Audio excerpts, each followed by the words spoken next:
أما بعد فأعوذ بالله من الشيطان الرجيم بسم الله الرحمن الرحيم الرحمن علم القرآن خلق الإنسان علمه البيان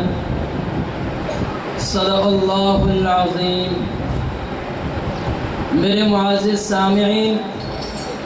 مسجد کا ممبر ہو یا ایوان کی کرسی،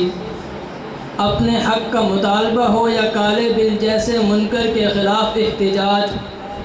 بات افہام و تفہیم کی ہو یا مسئلہ سیاست و سماج کا، گفتگو ابلاغ کی ہو یا صحافت و میڈیا کی، بات کہیں کی بھی ہو کسی کی بھی ہو، الغرض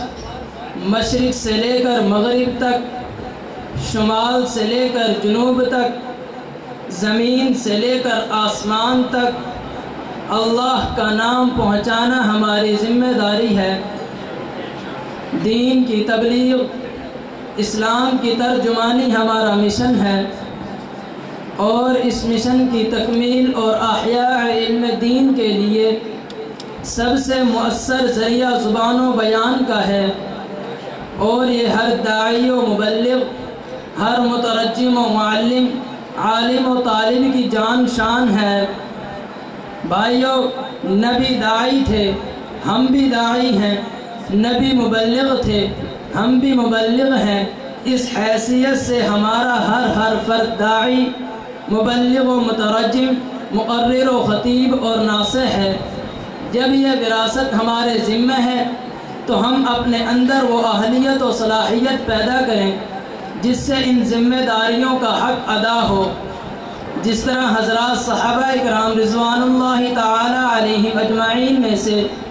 بعض فن تحریر میں مہارت رکھتے تھے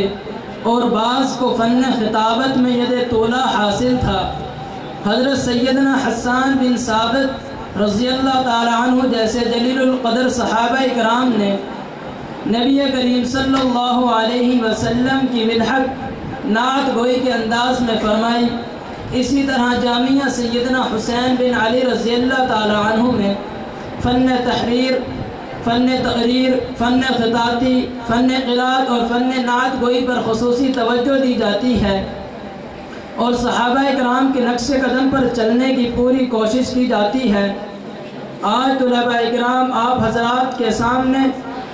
اپنی خوبصورت اور پرسوز آوازوں میں حمد و نعت سنا کر اس کا عملی مظاہرہ کریں گے۔